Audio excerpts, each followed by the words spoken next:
All right, this tip's out there for all your slicers. What do we normally do for slicing the golf ball? I can tell you from my teaching experience that almost everybody that comes to me that slices the golf ball typically takes the club face at address and they close the club face down, all right?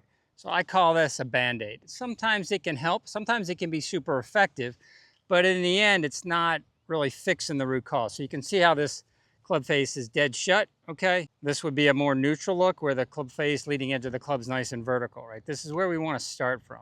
And the drill is a pretty simple one. I would recommend putting the ball on a really short tee, maybe a couple balls in a row. And all we want to do is with our feet together, I want you to just swing your arms back and through, all right? Now, when you're doing this, the club, if you're not squeezing the life out of it, the club should want to rotate closed when you hit the golf ball, right?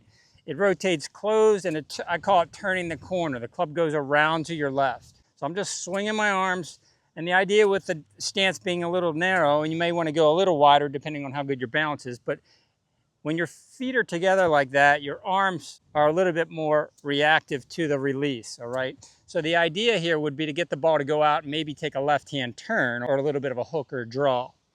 So with my feet together, I'm just going to swing the club back and I'm just going to release the club. Now the ball should go out and turn to the left, back and through. These aren't power shots, these are just lazy shots, and I'm just trying to close the face on the ball and close the face on the ball, all right?